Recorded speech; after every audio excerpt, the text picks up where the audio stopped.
من فيض مولانا الغفور قرآن رب العالمين جاء لنا نبراس نور فيه السعادة واليقين أسمى المعاني في السطور نسمو بها دنيا ودين نلقى الشفاعة في النشور بدلائل النور المبين في حفظه تحلو الأمور ما خاب من يرجو المعين نلقى الشفاعة في النشور بدلائل النور المبين بدلائل النور المبين.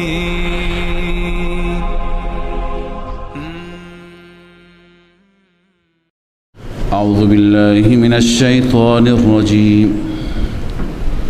بسم الله الرحمن الرحيم. يسألونك عن الأنفال قل الأنفال لله والرسول فاتقوا الله وأصلحوا ذات بينكم وأطيعوا الله ورسوله إن كنتم مؤمنين إنما المؤمنون الذين إذا ذكر الله وجلت قلوبهم وإذا تليت عليهم آياته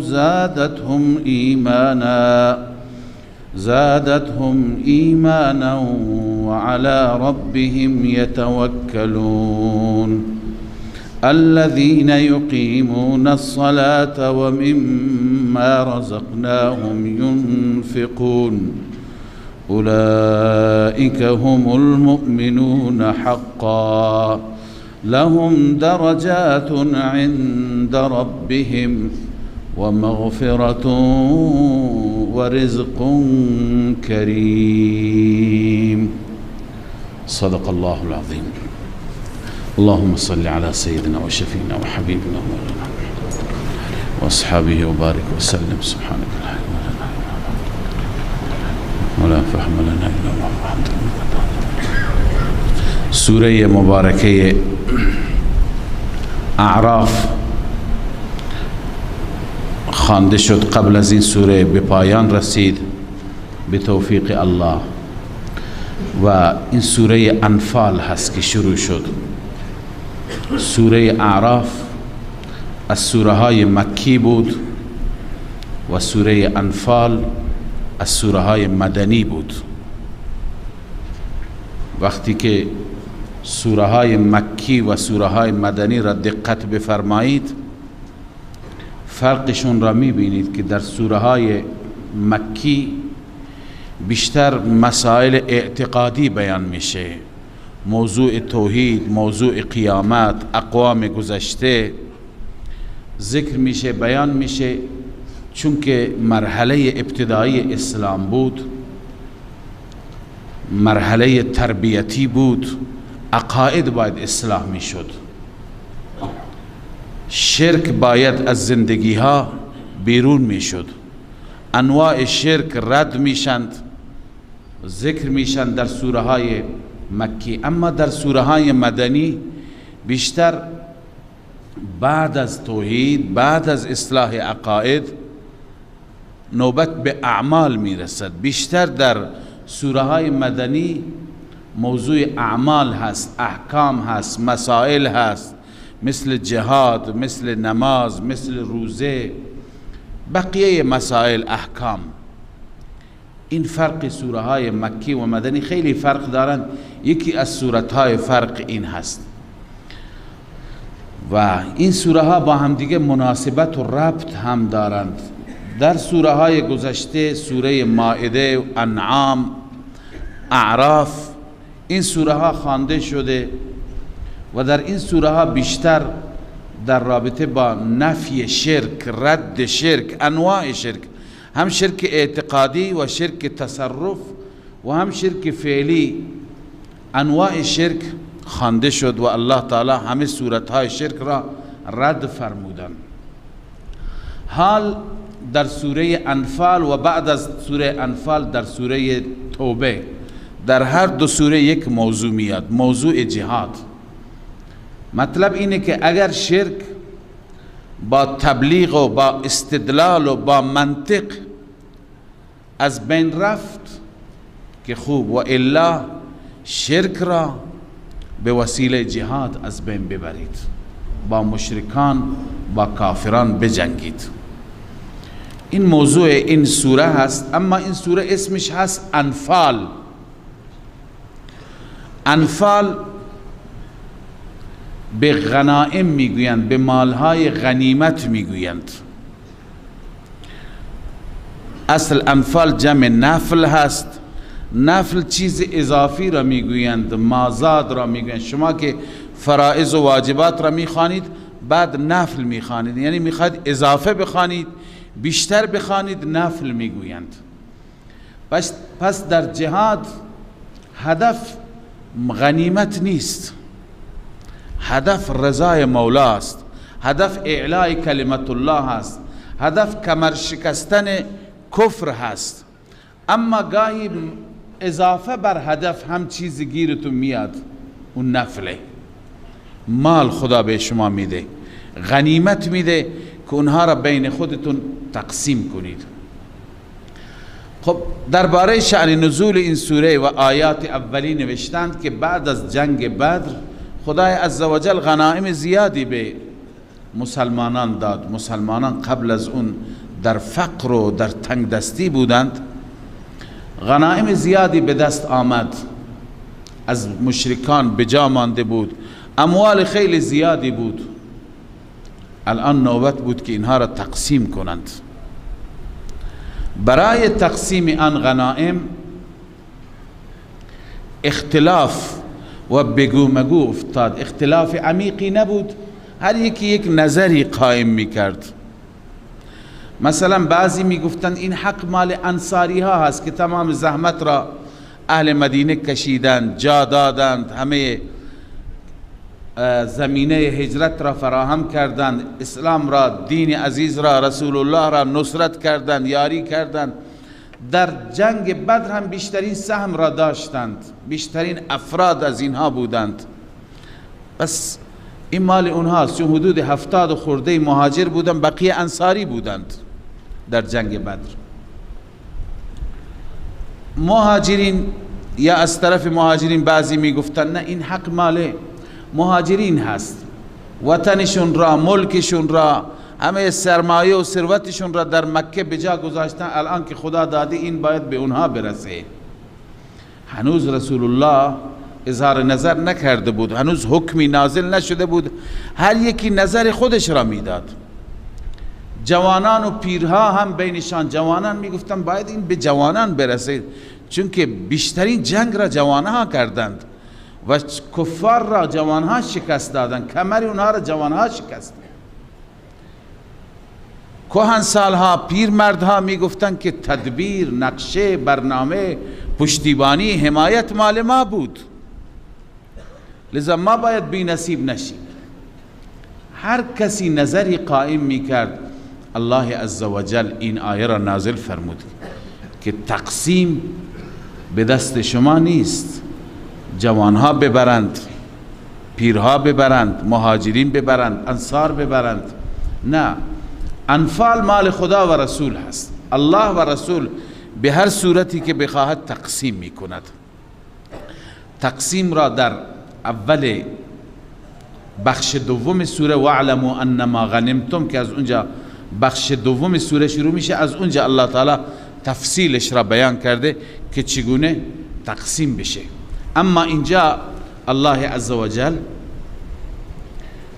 تکلیفش را روشن میکنه که تکلیف این غنایم اینه که در اختیار الله و در اختیار رسول الله صلی الله علیه وسلم. الله می فرماید یسألونک عن الانفال، ای پیامبر شما را سوال میکنند درباره غنایم، غنیمت های جنگ بدر.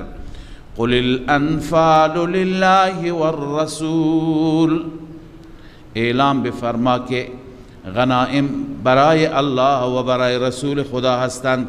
فاتقوا الله و اصلحوا ذات بینکم. چند تا از اصول موفقیت را الله بیان فرموده. اول تقوا، اول و آخر هر حکم، هر دستور تقوا. خداوند حتی احکام طلاق را بیان می فرماید، احکام بیع و ربا را بیان می فرماید، احکام میراث را بیان می فرماید، درباره مال یتیم بیان می فرماید. هر حکمی که بیان می فرماید هم اول اتقوا الله هم آخر اتقوا الله، چون نسخه اصلی عمل این هست. انسان که در وجودش تقوا باشد، در وجودش خدا ترسی باشد، اون انسان دیگه انسان کامل است. او همه چیز را رعایت می کند، او هیچ چیزی را پایمال نمی کند. پس ببین اینجا هم فاتقوا الله، خیلی این تقوا لازم هست. شما ببینید هیچ صفحه از کلام الله مجید نیست که چند بار درباره تقوا تذکر داده نشده.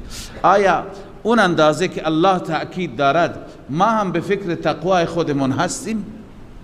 ما هم به فکر این هستیم که در دل ما، در قلب ما خدا ترسی بیاد که ما هر چیز را از خدا تکلیفش را بگیریم، روشن بکنیم و بر اون عمل بکنیم؟ خیلی مهم است.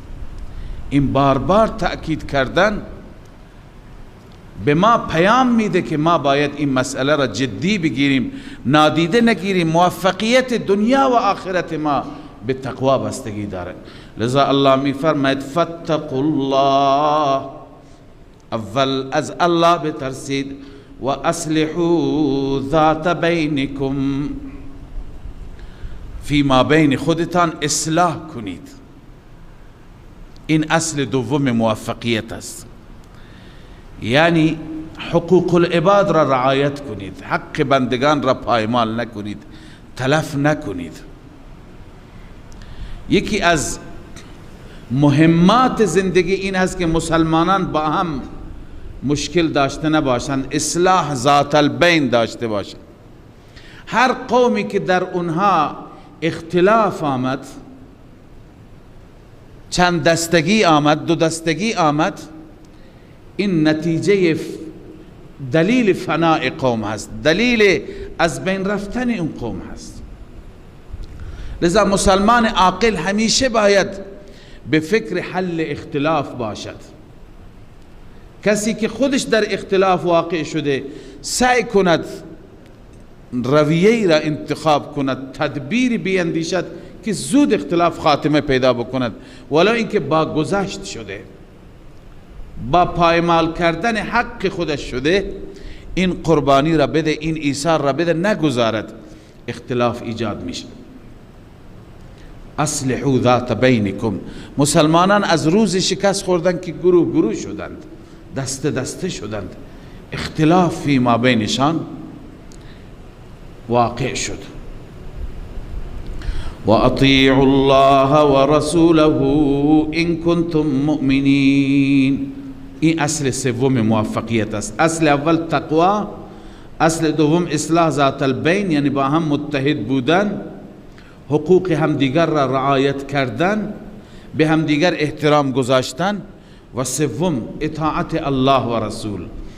و اطیعوا الله، الله را اطاعت کنید، یعنی حقوق الله را بجا بیاورید، و رسوله، و رسول الله را اطاعت کنید، سنت ها را احیا کنید، احکام خدا را زنده کنید، سنت های رسول الله را زنده کنید.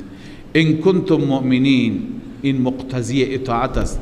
اگر شما مؤمنید، یعنی ایمان شما می طلبد که شما اطاعت داشته باشید، ایمان شما از شما این تقاضا را می کند که شما در بست در اختیار الله و رسول باشید. خب الله فرمود ان کنتم مؤمنین، اگر شما مؤمنید. مؤمن کیه؟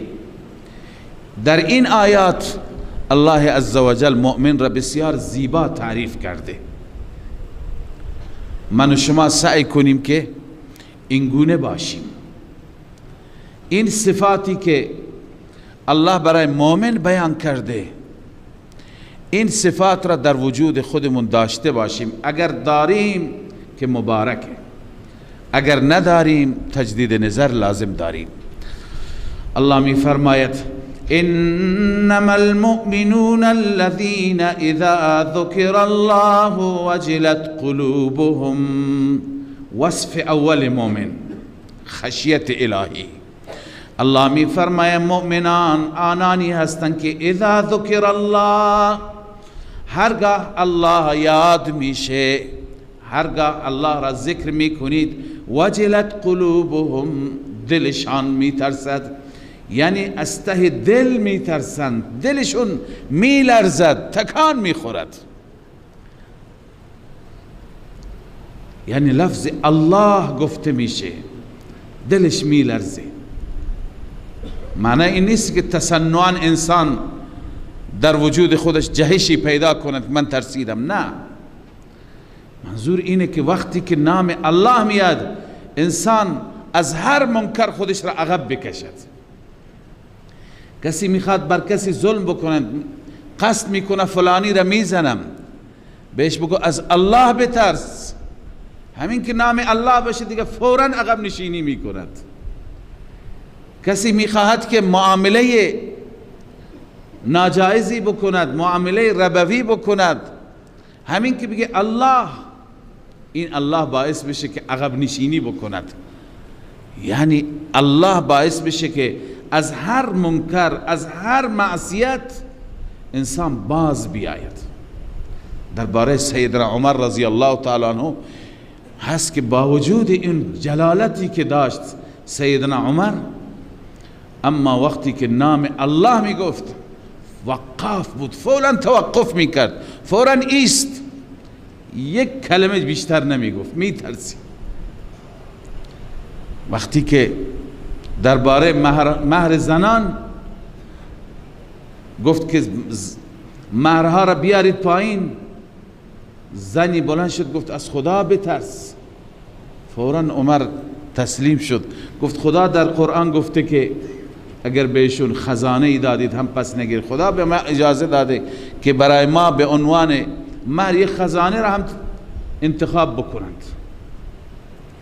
منظور اینه که هرگاه نام الله گفته میشد فوراً متوقف میشد.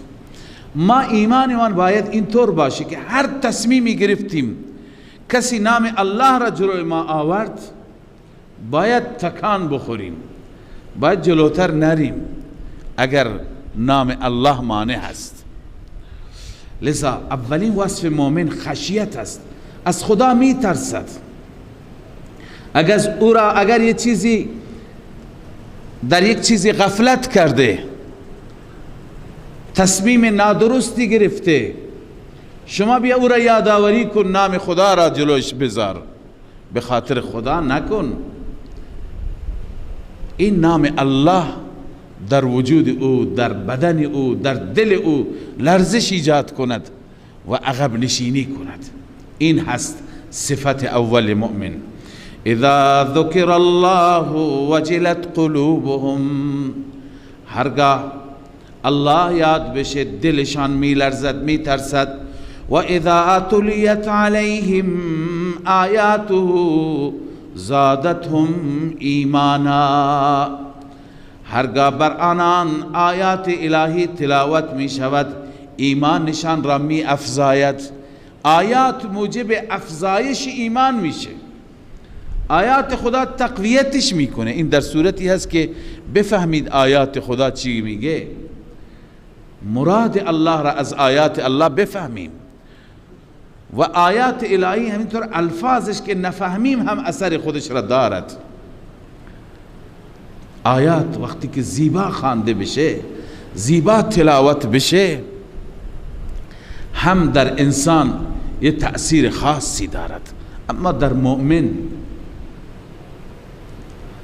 پس آیات باید ایمان ما را اضافه بکند. مثلا درباره خدای عزوجل، درباره صفات خدا، درباره عقیده خودمون، هر وقتی که آیات را میشنویم، آیات چی میگه؟ ایمانمون اضافه میشه. این وصف دوم مؤمن هست. وصف سوم وعلى ربهم يتوكلون، توکلشان فقط و فقط بر ربشان هست، بر رب اعتماد دارند، رب را پشتیبان بزرگ خودشون میدانند و هر کاری میکنند به اعتماد رب.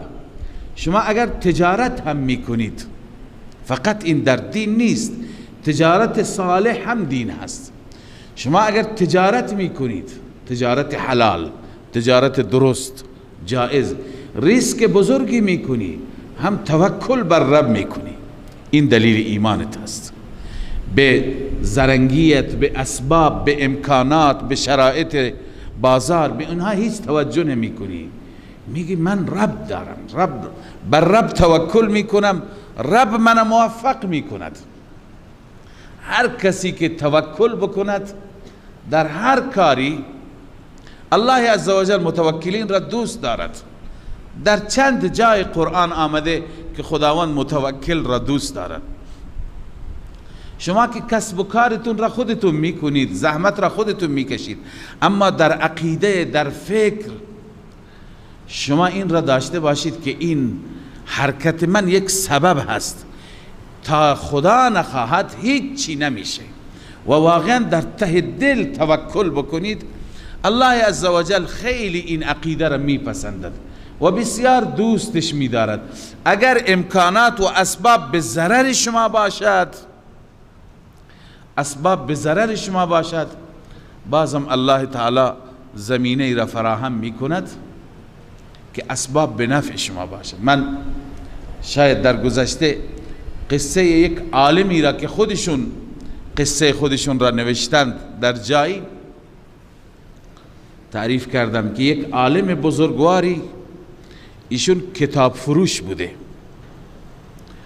کارش کتاب فروشی بوده، هر روز می رفته تعدادی کتاب می فروخته و معاش خودش را از این طریق تامین می کرد. میگه یک روزی وقتی که در شهر لاهور پاکستان، وقتی که می خواستم برم به طرف مغازه، دیدم چنان باران شدیدی هست که هیچ که تو خیابون پیدا نمیشه. گفتم امروز کی میاد کتاب بگیره در این روز بارانی؟ میخواستم برگردم، بعد توکل کردم، گفتم حرکت از تو برو به طرف مقصد، به خدا توکل کن، رزق را الله میده، رزق به دست تو که نیست. میگه توکل کردم، رفتم مغازه ام باز کردم، اکثر بازار تعطیل بود، کسی نبود، تک و توک مغازه ها بودند. ازا من باز کردم، نشستم در انتظار مشتری، مثل هر روز نبود، کسی نمی آمد. مردم کم و بیشی که تو خیابان راه می رفتند و برای مایحتاج خودشون مجبور شده بودند آمده بودند، تو خیابان ها تردد داشتند تا اینکه یک باران شدیدی و تگرگ شدیدی شروع کرد به باریدن، چنان که هیچ کسی بیرون نمیتونست بمانه. همه دویدن، فرار کردن به جای پناهی. من هم مغازم که باز بود، هرچی مردم تونستن تو مغازه من آمدم، مغازه پر شد از مردم، آمده بودن که اینجا پناه بگیرند که باران شدید بود. اما اینجا که پناه بگیرن بیکار نشدن، یکی یک کتابی برداشت نگاه کرد، یکی دیگری برداشت، به این بهانه دیگه تو مغازه جمع شدند. هر کسی کتابی نگاه کرد پسندید، یکی قرآنی، یکی دعایی، مناجاتی، یکی درباره سیرت پیامبر، یکی درباره صحابه. لذا میگه اون روز معاملات من چند برابر روزهای دیگه شد. این توکل است که انسان میگه من اسباب فراهم نیست ولی همه چیز به دست رب است. خدای عزوجل خیلی میپسندد انسانی را که به او توکل بکند، به او اعتماد داشته باشد، ولو اینکه اسباب برخیال، گرچه بر توکل زانوی اشتر ببند، نه، یعنی اسباب را بگیر بعدا توکل بکن، یه چیزی داشته باش بعدا برو بازار. ولی باز هم الله عزوجل اونهایی را دوست دارد که به اسباب اعتماد ندارن، به رب الاسباب اعتماد دارن. الله می فرماید وصف سوم را برای مؤمن و علی ربهم یتوکلون، بر ربشان توکل دارن. این سه صفت صفات مؤمنین هستند، توجه داشته باشید.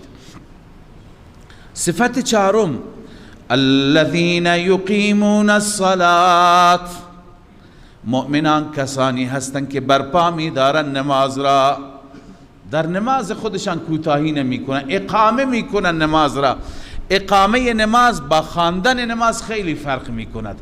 اقامه نماز یعنی اهتمام به نماز، اهمیت دادن به نماز، نماز را با تمام شرایط ادا کردن، وضو، طهارت، خشوع، خضوع، توجه الی الله، حضور قلب، اینا تمام جزء اقامه نماز هستند. هر انسان به قدر وسع خودش سعی کند که نمازش را درست بخواند. ما باید روی نمازهای خودمون هم تجدید نظر بکنیم. اقامه نماز معنیش همینه، نمازی باشد که 100% به طرف الله متوجه بشیم. الان شما بررسی بکنی هر یکی چند درصد ما در نماز متوجه ربیم. وقتی که سجده میکنیم و میگیم سبحان ربی الاعلا، رب اعلای من پاک است، منزه است، سبحان ربی العظیم، رب عظیم من پاک و منزه از هر عیب، از هر شریک، از همسر و همتا. آیا با این توجه، با این حضور قلب ما تسبیحات را میگیم؟ با حضور قلب ما تلاوت میکنیم؟ اگر این گونه هست خیلی خوب است. اگر نیست باید اقامه نماز بی طلبت که همه این شرایط را ما رعایت کنیم. این چهارمین صفت بود. این عبادت بدنی هست، جانی هست. و عبادت پنجم و وصف پنجم و مما رزقناهم ينفقون، از آن رزقی که ما بهشون دادیم خرج میکنند. آنچه که خدا به شما داده از اون خرج کنید، اون که مال خودتون هست خرج نکنید. ما چی داریم؟ از خودمون داشتیم، هر چی داریم خدا به ما داده. این و مما رزقناهم که خداوند عزوجل میفرماید ما دادیم، این یک نکته ای هست، اشاره ای هست. یعنی انسان هر چی داری از کجا آوردی؟ الله بهت داده. وقتی الله بهت داده برای رضای اون الله، برای خوشنودی همون الله خرج کن تا بیشتر بهت بده، تا برکت بهت بده.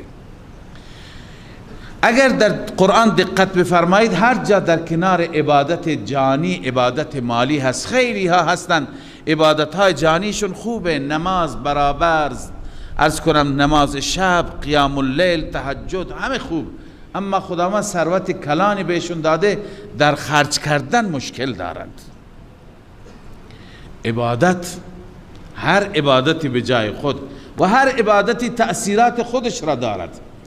نماز در وجود انسان تواضع میاره، فروتنی میاره، تکبر را از انسان دور میکند. و انفاق در راه الله در وجود انسان صفات دیگری خوبی میاره، در وجود انسان همدردی میاره، در وجود انسان سخاوت میاره، بخل را و حرص را از انسان دور میکنه. هر عبادتی تأثیر خودش را دارد. لذا یک مسلمان باید جامعیت داشته باشد، یعنی همه عبادت ها را انجام بده. لازم هم نیست حتما سرمایدار باشد، کارگر هم باید خرج کند، انفاق کند. اینجا بحث زکات نیست، بحث انفاق است. زکات بله برای صاحب نصاب اون یک فرضی است.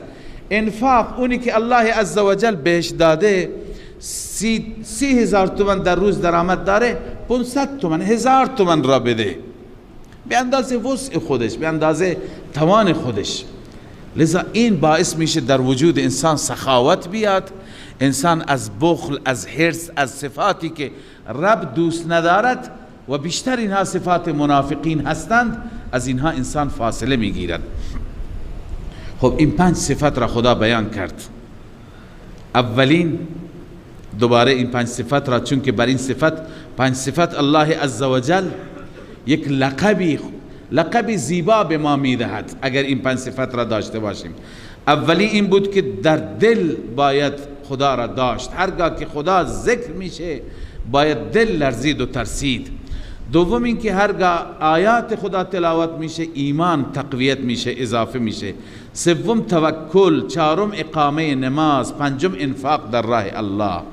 الله میفرماید اینهایی که اینها را دارند اولئک هم المؤمنون حقا. این نتیجه دنیوی. در دنیا لقب تو هست مؤمن به حق، از نظر الله مؤمن به حق هستی، مؤمن واقعی هستی، مؤمن راستینی هستی. این در دنیاست. در آخرت چی؟ لهم درجات عند ربهم و مغفرت و رزق کریم. اول جنت روحانی، بهشت روحانی.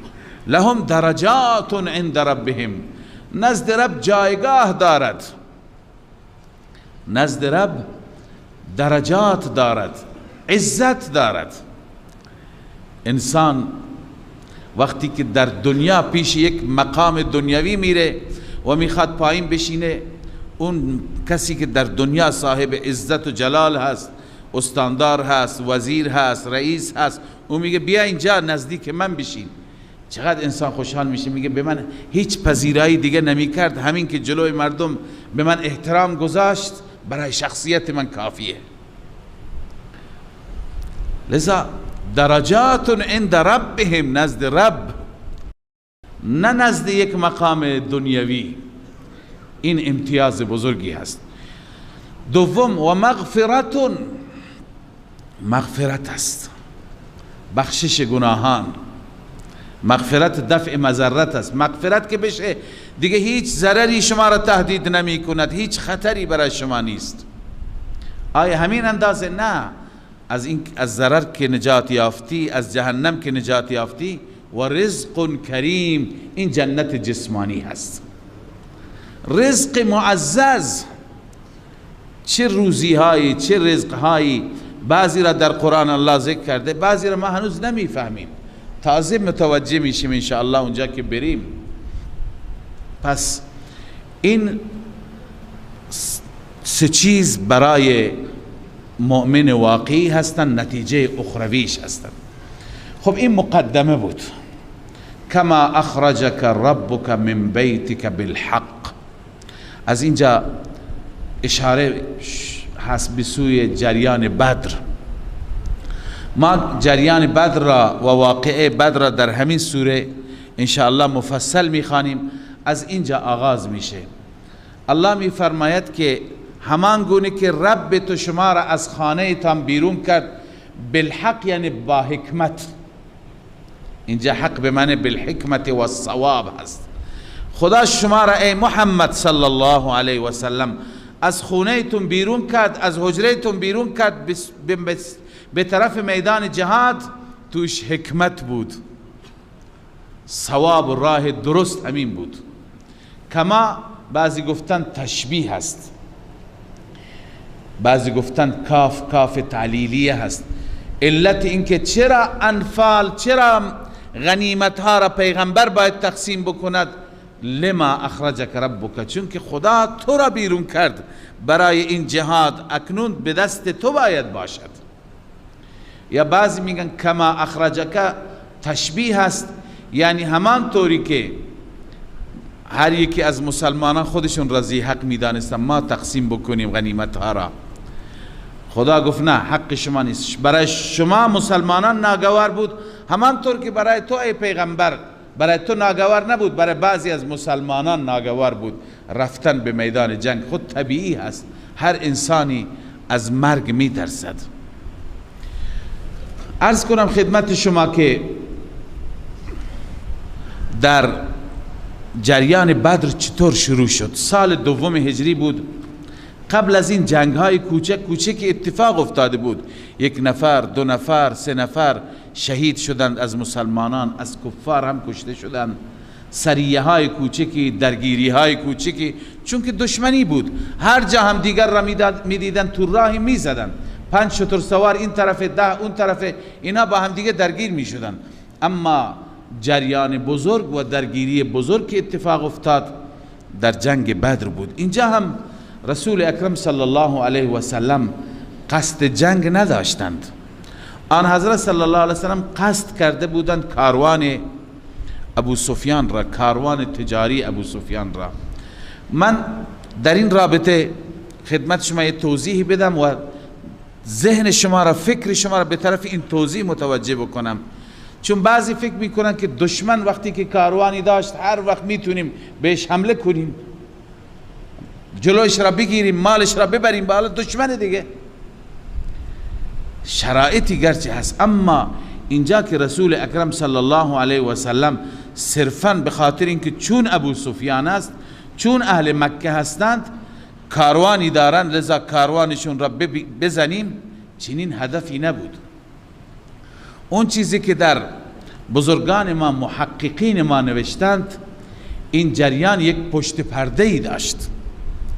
پشت پردهش این بود که وقتی که جنگ های کوچک کوچک انجام گرفت، یک روز ابو جهل که مغز متفکر مشرکان بود، ابو جهل گفت که ما باید یک سرمایه ای را برای جنگ با مسلمانان و برای از بین بردن اینها باید سرمایه گذاری کنیم.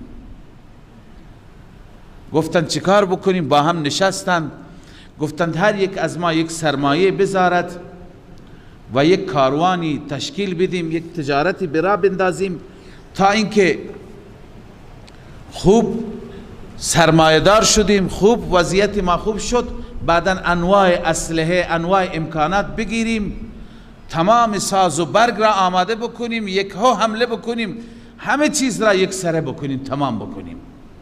لذا این مشوره شد که پول جمع کنند. پس گفتند که در رأس ابو سفیان، در رأس قرار گرفت، در رأس این کاروان تجاری در واقع یک نوع جماوری بود، یک نوع آمادگی بود بر علیه مسلمانان. نه اینکه اینا برای معاش خودشون رفتن تجارت بکنند. رسول الله گفته نه، برین جلوشون را بزنید. گرچه اون کار را هم میکردند هم جایز بود، چون اینها در مکه ظلم کرده بودند. هرچی مال مسلمانان در مکه مانده بود به دست اینها به تاراج رفت. اینها رحم نکردن بر مسلمانان. اگر اموالی که اینها برای معاش خودشون، برای زندگی خودشون اگر اونها داشتند و میرفتند، اگر بر اونها حمله میشد هم حقشان بود. اما اینجا نه. حتی می آید در کتاب ها که پیرزنی مقدار پول داشت، گفت این سرمایه من را هم بگذارید. اینها گفتند که از همه سرمایه گذاری بکنن، برن خرید بکنن، بیارند تا از نظر اقتصاد، از نظر معاش وضعشون خوب بشه و بتوانند یه آمادگی خوبی بر علیه مسلمانان داشته باشند. پس رسول الله صلی الله علیه وسلم وقتی که متوجه شدند از طریق وحی این کاروان را میگذاشتند، این به ضرر بود، این یک توطئه بزرگی بود. پس حق این کاروان بود که این کاروان را مورد هدف قرار بدن. آن حضرت صلی الله علیه و سلم مشوره کرد با صحابه چه کار بکنیم. صحابه گفتند که می رویم جلو اینها را می گیریم و به هر حال اموالشون را بر می داریم. تقریبا حدود 70 نفر الی 80 نفر گفتند با ابو سفیان در اون کاروان همراه بود. اینها از شام بر می گشتند. خب راهشون از نزدیک مدینه منوره بود. آن حضرت صلی الله علیه وسلم آمادگی گرفتند.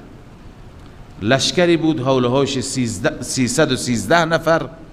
امکانات زیادی نداشتند، تعدادی اسب بود، شمشیر بود، جمعیتشون خوب بود در مقابل اون 70 نفر.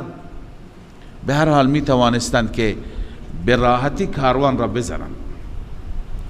وقتی که آن حضرت به طرف اونها رفتند، ابو سفیان از طریق جاسوس های خودش متوجه شد که سپاه اسلام داره می آید به جلوی ما که می خواهد کاروان را از بین ببرد.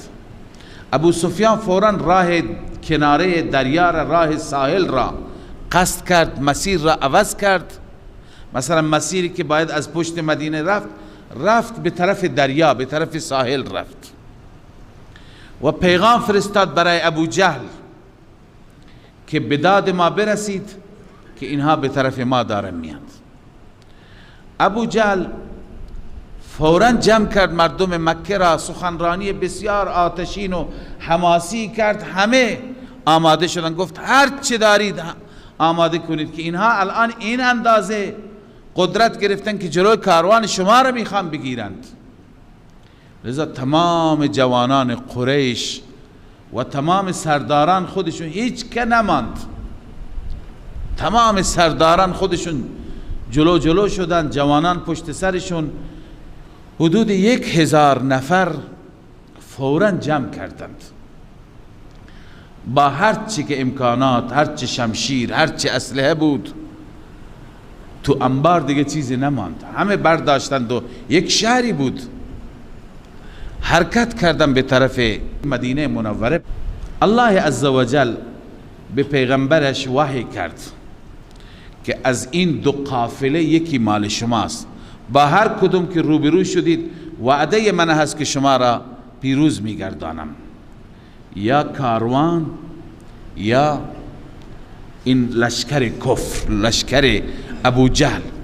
رسول اکرم صلی الله علیه و سلم با صحابه مشوره کردن، الان اطلاع دادن که ابو جهل داره میاد، نیروی کمکی برای اینها میاد. اخبار گرفتند، گفتند حدود 1000 نفر هستند، چون که کسانی اخبار گرفتند که شترها را حساب کردند، گفتند هر وعده غذایی 10 تا شتر کشته میشه و در اون زمان هر شتری برای 100 نفر بود. هر وعده غذا 10 تا شتر، یعنی برای 1000 نفر غذا پخته میشد، درست میشد، زنها بودند، مردها بودند، همه.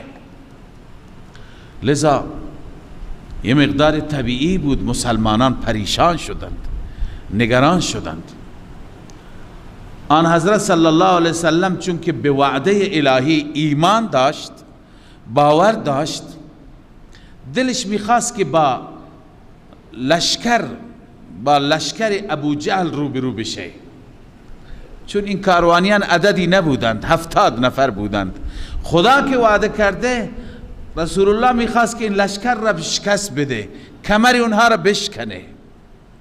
لذا از صحابه مشوره گرفت که نظر شما چیه؟ میدونید در مشوره سرداران مشوره میدن، امیران مشوره میدن. اولین مشوره را ابوبکر و عمر رضی الله تعالی عنه داده. این دو نفر گفتن یا رسول الله هر چه شما تصمیم بگیرید ما آماده ایم. این از طرف مهاجرین بود، در رأس مهاجرین ابوبکر و عمر بودند. حضرت سعد ابن معاذ هم گفت یا رسول الله ما آماده ایم.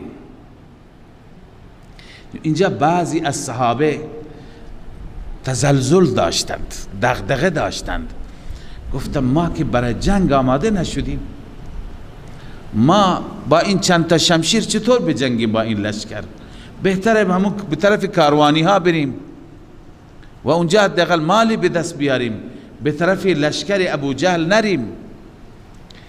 یک مقداری تزلزل که بود، صحابه سخنرانی کرده. یک سخنرانی بسیار حماسی حضرت ابوبکر صدیق کرد، یکی حضرت مقداد ابن اسود کرد و یکی حضرت سعد ابن معاذ، که اینها گفتن یا رسول الله ما مثل اصحاب موسی نیستیم که بگیم شما و ربت برو، ما در کنار شما هستیم تا آخرم هستیم، میگیم که شما و رب بروید و ما هم همراه شما در کنار شما هستید و قسم به اون ذاتی که جان ما در قبضه قدرت او هست، تا آخرین قطره خونی که در بدن داریم، تا آخرین نفسی که داریم، در دفاع از شما، در دفاع از حریم شما، در دفاع از اسلام عزیز ما می جنگیم. اینها با سخنرانی‌های حماسی خودشان هم صحابه را تقویت کردند، هم رسول الله را دلگرم کردند. لذا آن حضرت صلی الله علیه وسلم گفت پس برویم به طرف لشکری که داره میاد. مسیر را از وسط را عوض کردن، رفتن به طرف مکه، به طرف بدر. ابو سفیان رفت تا اینکه به طرف دریا رسید و از اونجا راه ساحل را گرفت و از حدود مدینه که خارج شد احساس کرد دیگه خطر رفع شده، فوراً پیغام فرستاد به ابو جهل، گفت ما نجات پیدا کردیم، شما هم برگردید. پیغام رسان وقتی که آمد به ابو جهل پیغام را داد، ابو جهل بسیار عصبانی آتشین بود، گفت که نه، سوگند یاد کرد که تا وقتی که من اینها را دیگه تمام نکنم، نابود نکنم، بر نمیگردم. اینا اینقدر گستاخ شدند که الان به طرف کاروان ما حرکت میکنند و کاروان ما را میخوان مورد تعرض قرار بگیرند. این بیچاره خیلی کوتاه فکر میکرد، ازلش خراب بود. لذا هرچی گفتند ابو سفیان گفته نرو، برگرد. گفت نه من میرم. و اونم یک سخنرانی آتشینی برای جوانان قریش کرد. اونها حرکت کردند، آمدند. رسول اکرم صلی الله علیه وسلم رفت. اونها آمدند در چاهی، کنار چاهی به نام بدر. اصل بدر نام چاه بود و یک وادی بود. اونجا آمدند و چادر انداختند، قرار گرفتند رو کنار آب. آن حضرت صلی الله علیه وسلم وقتی که آمدند جاهای خوب را اونها گرفته بودند در این وادی، در این آبادی. اصل چاهی بود و آن حضرت صلی الله علیه وسلم جانب دیگر به طرف نزدیک مدینه و اونها دورتر از مدینه. اذ انتم بالعدوة الدنیا و هم بالعدوة القصوى. شما در کناره نزدیک به مدینه بودید، اونا در کناره دور از مدینه. لذا مسلمانان که آمدند اینجا هیچی نبود، امکانات نبود. جایی که مسلمانان قرار داشتند ریگستان بود، ریگ بود، راه رفتن مشکل بود، در ریگ ها گرد و خاک بود، غبار بود. اما جایی که اونها بود زمین خاک خوبی بود و آب هم بود، همه امکانات بود. الله عزوجل اولین نصرت را و اولین کمک را به مسلمانان کرد. بارانی شروع به باریدن کرد، باران بسیار فراوانی که وقتی که باران ببارد ریگ سفت میشه، گرد و خاک میخوابد، غبار میخوابد و اینا تمام ظرفای خودشون را از آب باران که جمع میشد هر جا پر کردند و اون طرف همش گل و لای شد، راه رفتن تردد برای اونها مشکل شد. لذا الله عزوجل این اولین یاری را و اولین نصرت را نشان داد. خب تا اینکه آن حضرت صلی الله علیه و سلم متوجه دعا شد. نکته مهم و بارزی که در معرکه بدر قرار دارد دعای رسول اکرم صلی الله علیه وسلم است که رسول الله رفت در یک گوشه در حالی که خداوند وعده کرده بود نصرت الهی، اما پیامبران سنتشون مناجات با رب هست، دعا و نیایش هست. در هر کاری که شما انجام میدهید، کار مهمی هست، کار مشکلی هست، کار آسانی هست. اینجا که این کار آسانه برای پیغمبر نباید دغدغه داشته باشه.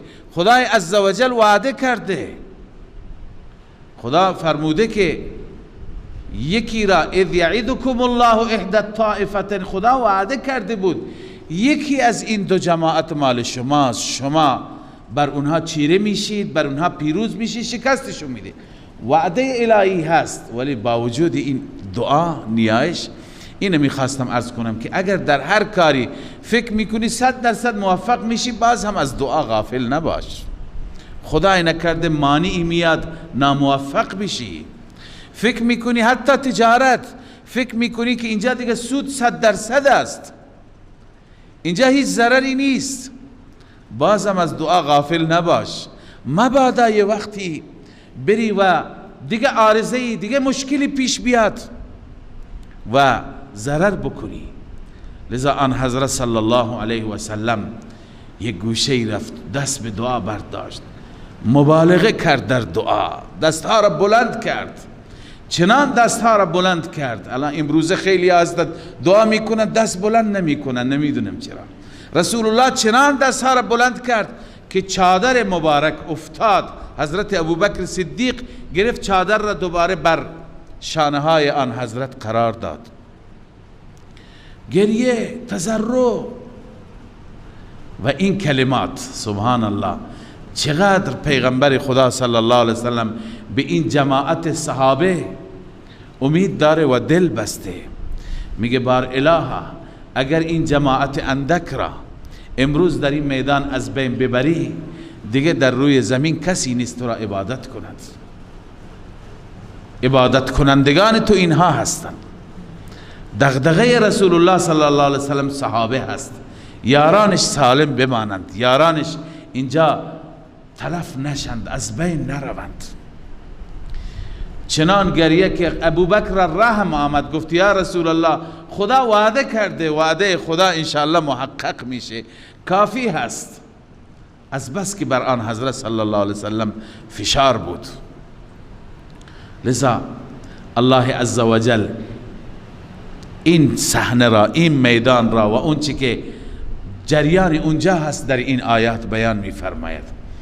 الله میفرماید کما اخرجک ربک من بیتک بالحق.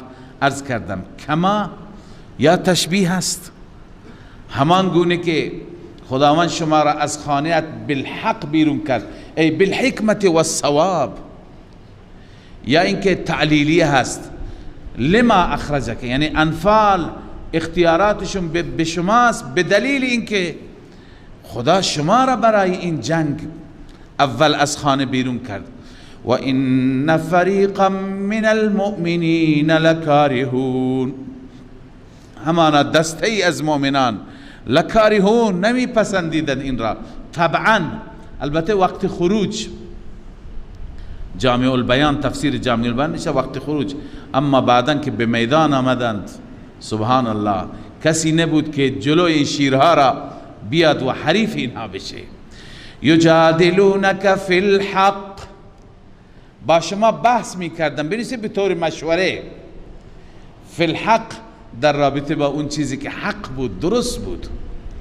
بعد ما تبین، بعد از اون که واضح و روشن شد برای اونها، کأنما یساقون الی الموت وهم ینظرون، گویا آنها برده می شدن به سوی موت، چنان بر اونها دشوار شد و آنها می دیدند. چی را می دیدند؟ اسباب موت را. چون که واقعا اسباب موت، شما فکر بکنید از نظر امکانات، یک طرف 1000 نفره، یک طرف 300 نفره، یک طرف تا دندان مسلح است و یک طرف 4 تا شمشیر بیشتر ندارد، چند تا اسب دارد. اینا با هم، این آیات به طرف مرگ رفتن نیست است، مگر اینکه کسی که به ذات حق اعتماد داشته باشه و به وعده های الله وعده می کند. و اذ یعیدکم الله احدى الطائفتین انها لکم، زمانی که وعده کرد الله یکی از دو جماعت را، یکی از دو گروه طایفه را، یا قافله ابو سفیان یا لشکر ابو جهل، یکی از این دوتا مال شما، انها لکم، مال شما، یعنی الان فتح و پیروزی در دست شما، موفقیت وعده الهی است، مال شما. اما عموم صحابه چی دوست داشتند؟ طبیعی است دیگه.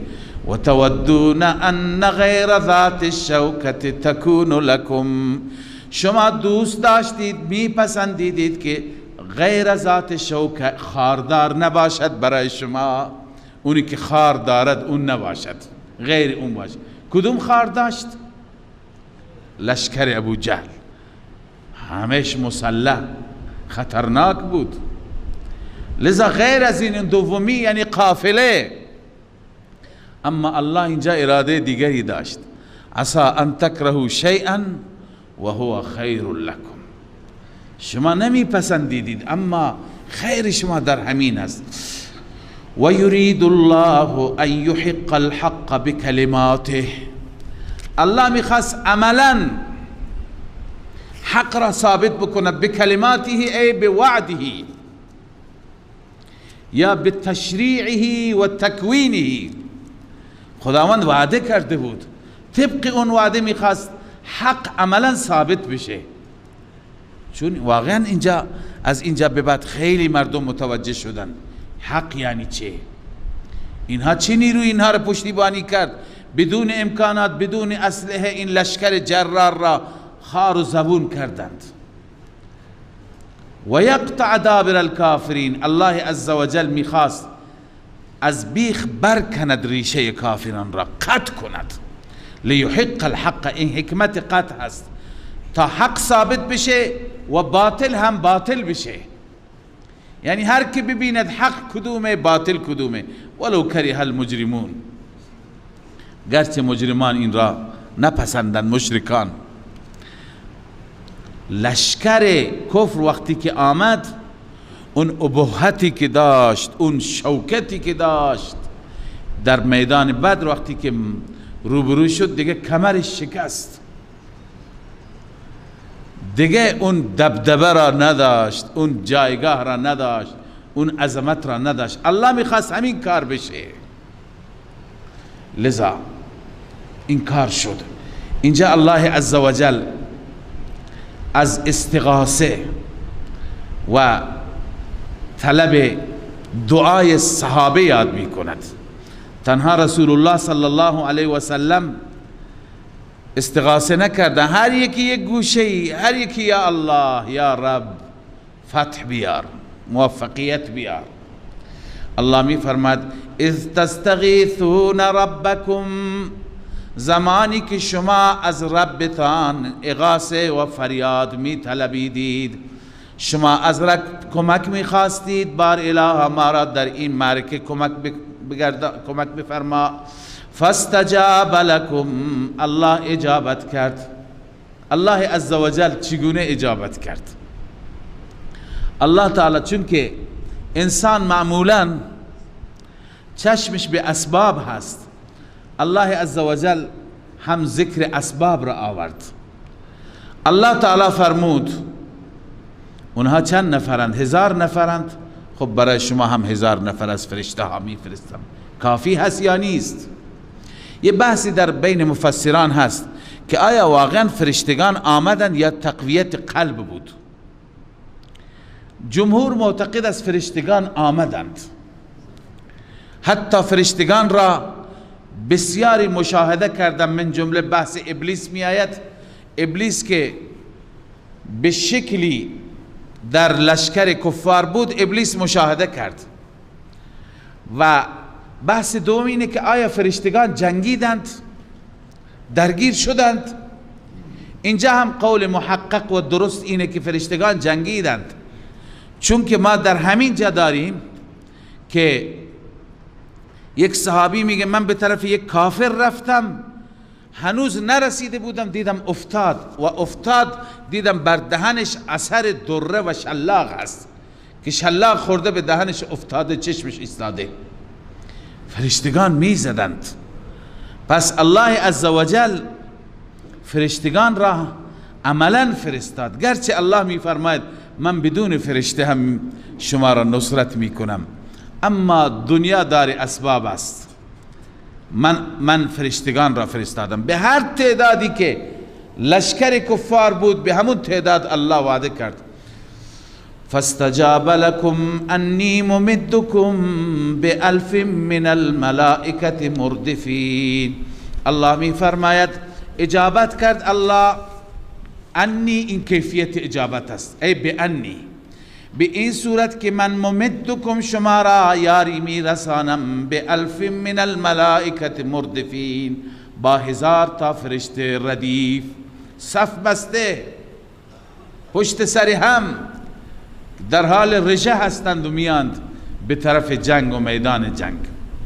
اما الله می فرماید که این ارسال ملائکه و ارسال فرشتگان در واقع به خاطر تقویت قلب شما بود، و الا اصل نصرت. اینجا خیلی نکته مهمی هست که اعتماد باید به ذات الله باشد. توحید اصل همینه. حتی فرشتگان،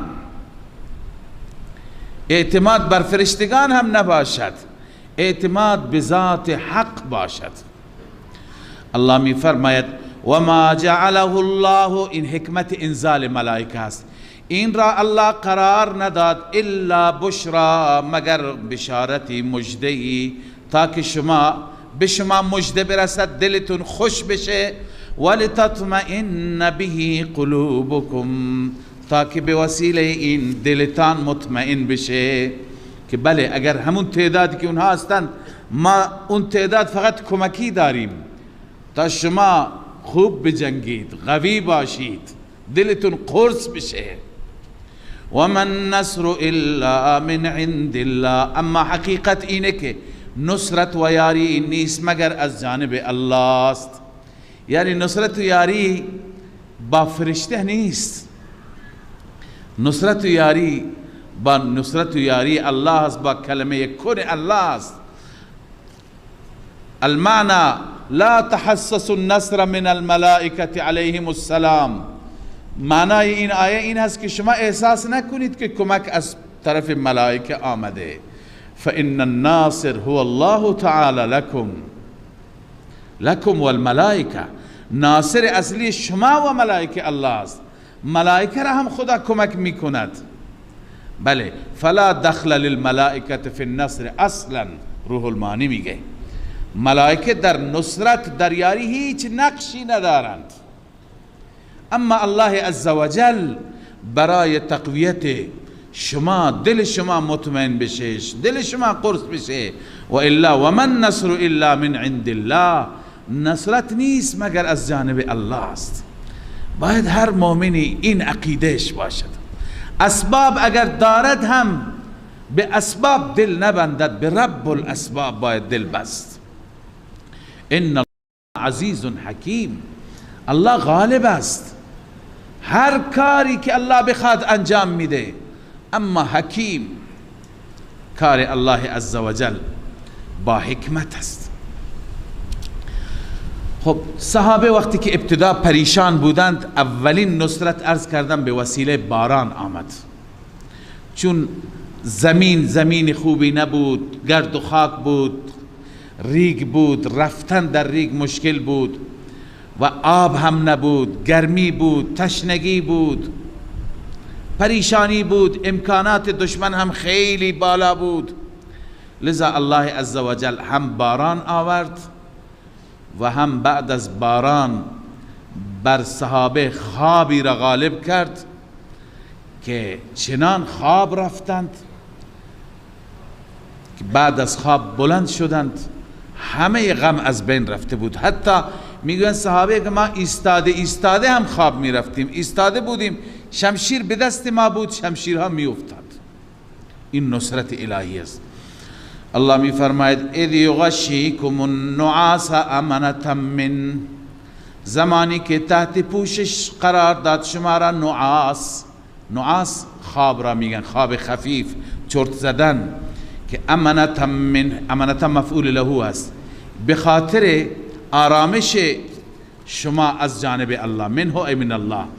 و ینزل علیکم من السماء ماء، و همچنین الله فرستاد، نازل کرد بر شما از آسمان آب، لیطهرکم به، تاکه به وسیله این آب شما را پاک بگرداند از حدث اصغر و اکبر و دل شما هم پاک بشه. و یذهب عنکم رجز الشیطان، تاکه از دل شما بره وسوسه شیطان. ولیربط علی قلوبکم، تاکه دل شما را ربط بده، یعنی قرص بکند، گره بزند، دل شما قوی بشه. و یثبت به الاقدام، و یثبت، شما را ثابت قدم بگرداند. وقتی که دل انسان قوی بشه، پاهای انسان هم خوب می ایسته. اذ یوحی ربک الی الملائکه، الله تعالی ملائکه را که فرستاد، به سوی ملائکه هم وحی کرد، انی معکم، ای ملائکه من با شما هستم. یک تفسیرش اینه، انی معکم، من با شما هستم. یعنی چه؟ یعنی شما بروید مسلمانان را کمک کنید، نصرت بکنید، شما نترسید، شما دغدغه داشته نباشید، من با شما هستم. یک معنی همینه که این تقویت به خود ملائکه هست. اما معنی دومش که بیشتر ترجیح دادند، انی معکم، معکم مؤمنین هست.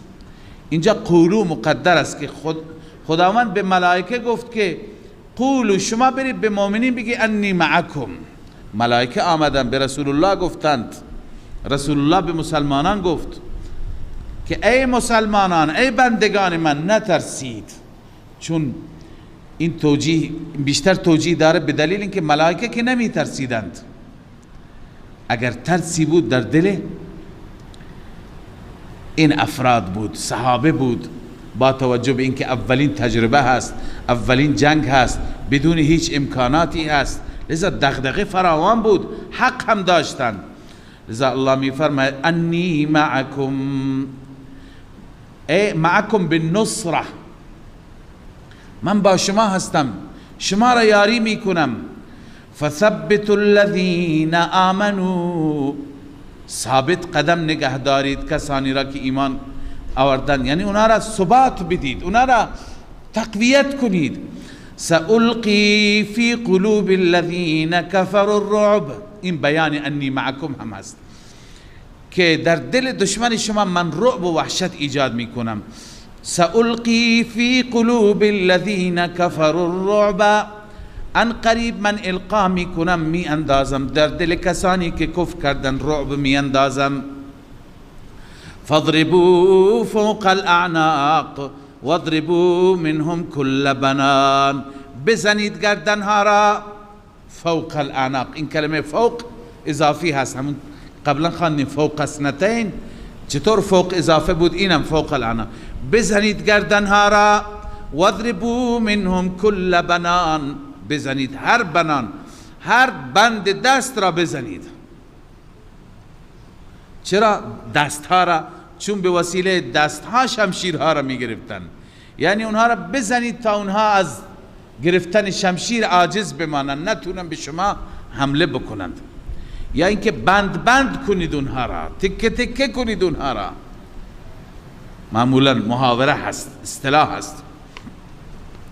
چرا چنان سخت بزنید؟ سبحان الله، اینا دشمنان خدا هستند. ذلك بانهم شاقوا الله ورسوله، این به سبب این است که اینها مخالفت کردند الله و رسول را.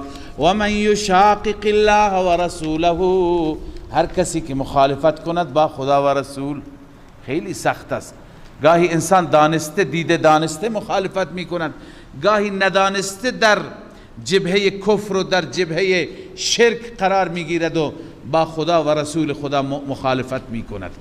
فإن الله شدید العقاب، همانا الله سخت عذاب می دهد. این ثمره اخروی هست، ثمره دنیوی همون که اونها را بزنید. ذالکم فذوقوا، قلنا ذالکم، ما این را گفتیم بچشید، یعنی بچشید عذاب دنیا را، بچشید ضرب خدا را در این دنیا. و ان للکافرین عذاب النار، این در دنیا بود، اما در عقبا در آخرت چی؟ برای کافران عذاب آتش است، در آتش جهنم به طور ابد می سوزند. خب معرکه بدر مفصل هست و انشاءالله چون آیاتش جلوتر می آید تفصیلش، که جزئیات جنگ، بعضی جزئیات را قرآن مجید اشاره کرده در همین سوره، بعضی ها را طلاب عزیز در سوره انفال خواندند. اما قبل از اون که به اون جزئیات برسیم، چند تا قانون هستند اینجا، قانون جهاد، ضوابط جهاد، اینجا قوانین جهاد را الله تعالی بیان می کند.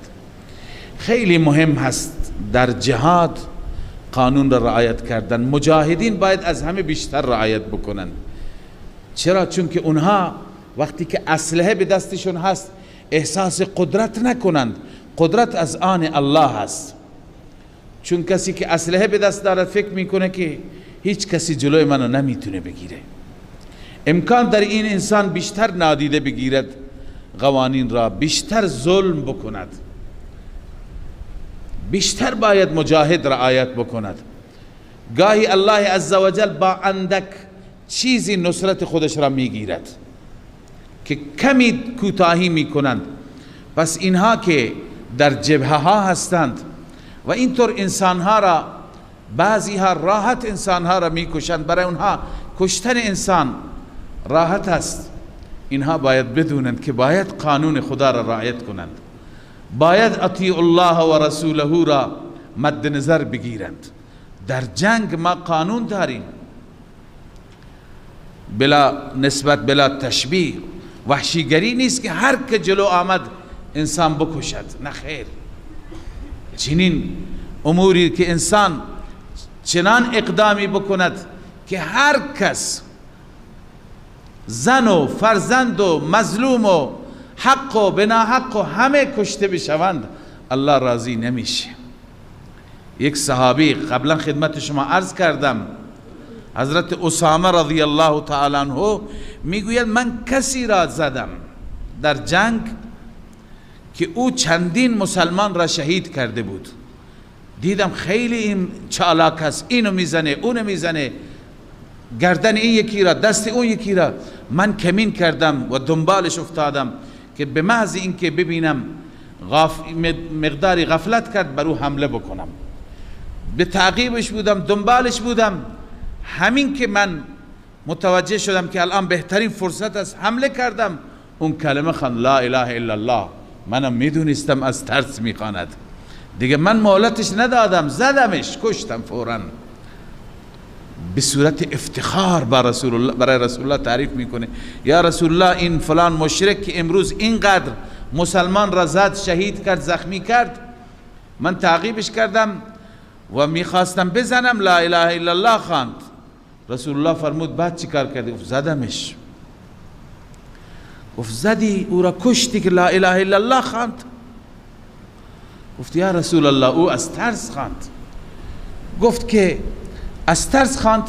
قلبش را شکافتی؟ دیدی که از ترس خواند؟ از ته دلش خبر داری؟ الان اسامه پشیمان شد، عجب اشتباهی کردم. گفت کاش من امروز مسلمان می شدم که مسلمان شدن همه پرونده گذشته را پاک میکنه، گناهان گذشته را پاک میکنه. دیگه اسامه تا روزی که حیات داشت احتیاط میکرد. در جنگ هایی که بین خود صحابه منافقین انداختند، اسامه نمی رفت، شرکت نمی کرد، احتیاط می کرد. می گفت مسلمانی از دست من کشته بشه. ازا کشتن مسلمان خیلی سخته. الان اونم ما هم فکر میکنیم از ترس خونده، ولی اسلام قوانینش بر اساس ظاهر است. ظاهرا مسلمان است. عبدالله ابن عبید در کنار رسول الله نماز میخونه، بزرگترین جنایت ها را هم میکنه. اسلام به ظاهر نگاه میکنه. پس نه اینکه کسی بگیم که هر کسی با کفار همکاری میکند. حتی قبلا عرض کردم بعضی هم معتقد هر کسی اگر نانی به کافر میفروشه، نانوایی دارد، سوپرمارکتی دارد، غذایی به کافر میفروشد، اینم همکاری باید او را هم کشت. اینو نگفته اسلام. اسلام دین رأفت است، دین محبت است. مسلمانان اگر نادانی بکنند، چرا در جبهه با اونها همراه بودن، باید اونها را کشت. اما کسی که این شائبه همکاری وجود داره، یا اینکه 100% میدونیم بیگناه است، به اون حمله کردن و او را کشتن، این درست نیست. لذا الله عزوجل چند تا قانون که این قوانین را ما بخوانیم میدونیم که مجاهد باید از همه بیشتر منضبط باشد، از همه بیشتر باید پایبند باشد، از همه بیشتر باید از خدا بترسد. یکی از قوانین هم همین تقوا است. لذا الله می فرماید یا ایها الذین آمنوا اذا لقیتم الذین کفروا زحفا. ای مؤمنان هرگاه که شما ملاقات کردید با کفار، زحفا، زحفا یعنی روبرو شدن با اون انبوهشان، با اون انبوهشان، با جمعشان، فلا تولوهم الادبار. آبرو را نبر، پشت نده، از خود ضعف و سستی نشان نده، که ضعف و سستی تو ضعف و سستی همه مسلمانان است. یکی از گناهان کبیره این هست که انسان در جبهه بزدلی نشون بده. کشته شدن، شهادت 100 شرف دارد، از گریختنی که انسان خودش را نجات بده. الله عزوجل از گریختن راضی نیست مگر اینکه تاکتیکی باشد. و من یولهم یومئذ دبره، هر کسی یولهم برگردان روز در آن روز پشتش را، یعنی به دشمن پشت بده و فرار بکند.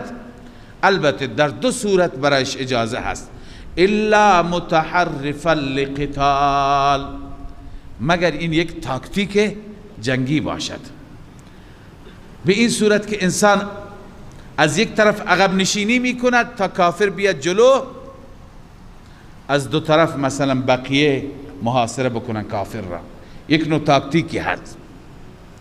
یا عقب نشینی می کند تا او بیاید ضربه ببیند، آسیب ببیند، این صورت درسته. یا اینکه کسی خیلی زیاد بیجا پیشروی کرده، الان که نگاه میکنه چند کیلومتر مجاهدین عقب هستن، میگه من تنها اینجا چیکار بکنم با اینها بجنگم، ما 2-3 نفریم، لذا عقب نشینی میکنه تا با بقیه مجاهدین همراه بشه، این اشکال ندارد.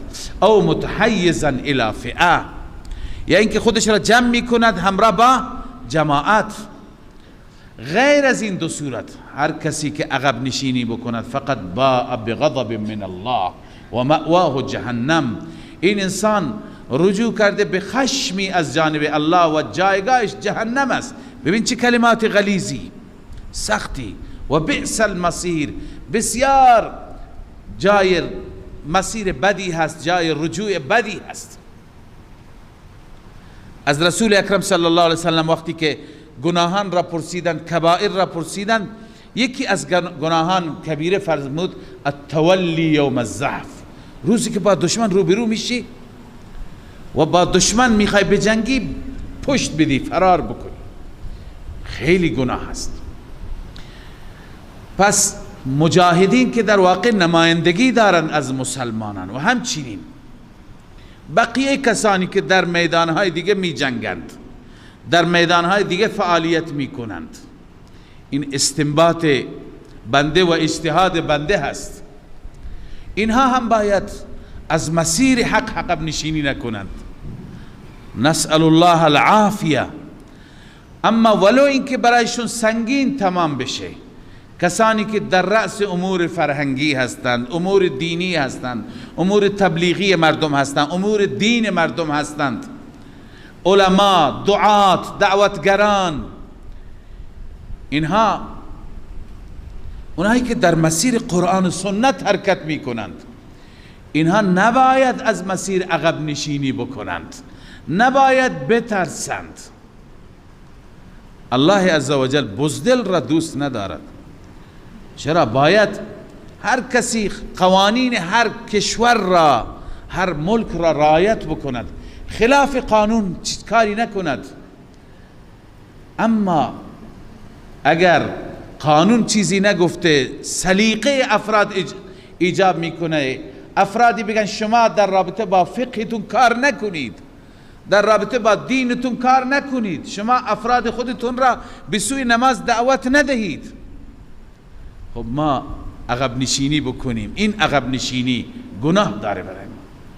کسانی که مسئولیت را پذیرفتند، کسانی که بر این کارها الله عزوجل اونها را گماشته، کار دین میکنند، کار تبلیغ میکنند، کار فرهنگی میکنند، اینها نباید بهراسند، نباید بترسند از هیچ زهر چشمی، از هیچ تلفنی، از هیچ تهدیدی، از هیچ زندانی نباید بترسند. عقب نشینی کردن، بزدلی از خود نشان دادن، این ضربه جبران ناپذیری به همه مسلمانان وارد می کند. الله عزوجل کسی را که در مسیر الله باشد، در مسیر قانون باشد و شهامت داشته باشد دوست دارد. لذا الله می فرماید فلم تقتلوهم ولكن الله قتلهم، شما اونها را نکشتید، خدا کشته. ما وقتی که کاری میکنیم خداوند کار را میکنن، ما نیستیم، ما کاری نیستیم. بعداً به عنوان یکی از افتخارات خودمون از خود تعریف نکنیم. بعضی گفتند بعد از جنگ یکی گفت فلانی را من کشتم، یکی گفت فلانی و فلان را من کشتم، یکی گفت من چند تا را زدم. هر یکی تعریف کرد. طبیعی انسان دیگه تعریف را دوست دارد، اما موحد باید از ربش تعریف کند. همه کار را رب کرد. الان ما کاری میکنیم، کار فرهنگی میکنیم، کار تبلیغاتی، کار دعوت. یکی بگه من اینقدر نفر را مسلمان کردم، یکی بگه که من این همه آدم را به راه خدا هدایت کردم، دعوت کردم. نه، اینا همه کار الله است. این آیه به ما همینو میگه. ما هیچ وقت از خود تعریف نکنیم. الله عزوجل میخواهد ما بندگان مخلص باشیم، یعنی همه چیز را به الله نسبت بدیم، اون وقت پاداشش را خودش به ما میده و هم حقیقتا کار خداست. الله میفرماید فلم تقتلوهم، شما آنها را نکشتید، ولکن الله قتلهم، اما الله آنها را کشت. و ما رمیت اذ رمیت ولکن الله رما، نریختی خاک را و نزدی شما زمانی که زدی ای محمد صلی الله علیه و سلم، ولکن الله رما، اما الله بود که اونها را زد. رسول اکرم صلی الله علیه وسلم یکی از معجزاتشون در معرکه بدر، در جنگ بدر این بود که بعد از دعا و بعد از نیایش و وقتی که صفها روبروی هم قرار گرفتند، آن حضرت صلی الله علیه وسلم مشتی خاک برداشت. به اذن الله بود، به امر الله بود. مشتی خاک برداشت و به نام الله این خاک را به طرف دشمن ریخت.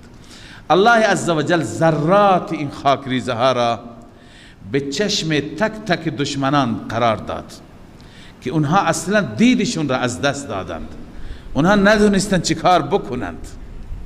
لذا این بود که میخواستن به هر سمتی برند، خوب نمیدیدند. الله تعالی امون ابتدای جنگ اونها را، روحیشان را به این صورت از بین برد. لذا الله میفرماید و ما رمیت اذ رمیت، نینداختی نزدی زمانی که تو زدی، ولکن الله رما، اما این الله بود که زد، الله بود که به چشم تک تک اونها گردریزها را برد. ولیبلی المؤمنین منه بلاء حسنا، تا اینکه الله تعالی بلا خواندید قبلا دو معنا داره. یکی به معنی امتحان، الله امتحان بکند مؤمنان را، بلاء حسن امتحان زیبا، یا معنای دوم بلا به معنای عطا هست، انعام هست، تا اینکه خداوند انعام بدهد مؤمنین را از جانب خودش. بلاء حسنا ای عطاء حسنا، اونا را شکست بده، اونا را خوار و ذلیل بکند و الله تعالی اموال و ثروت زیادی از اونها به مؤمنان بده.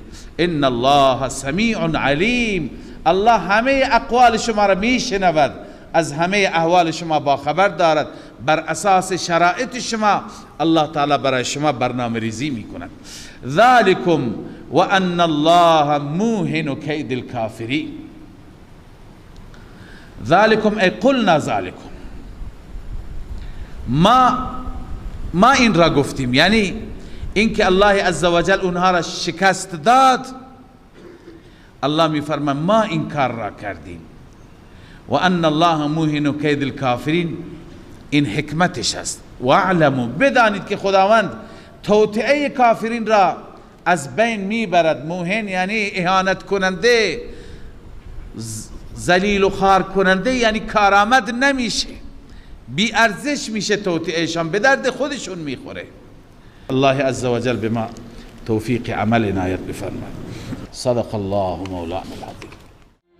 من فيض مولانا الغفور قرآن رب العالمين، جاء لنا نبراس نور فيه السعادة واليقين، أسمى المعاني في السطور، نسمو بها دنيا ودين، نلقى الشفاعة في النشور بدلائل النور المبين في حفظ به تحلو الأمور. ما خاب من يرجو المعين، نلقى الشفاعة في النشور بدلائل النور المبين، بدلائل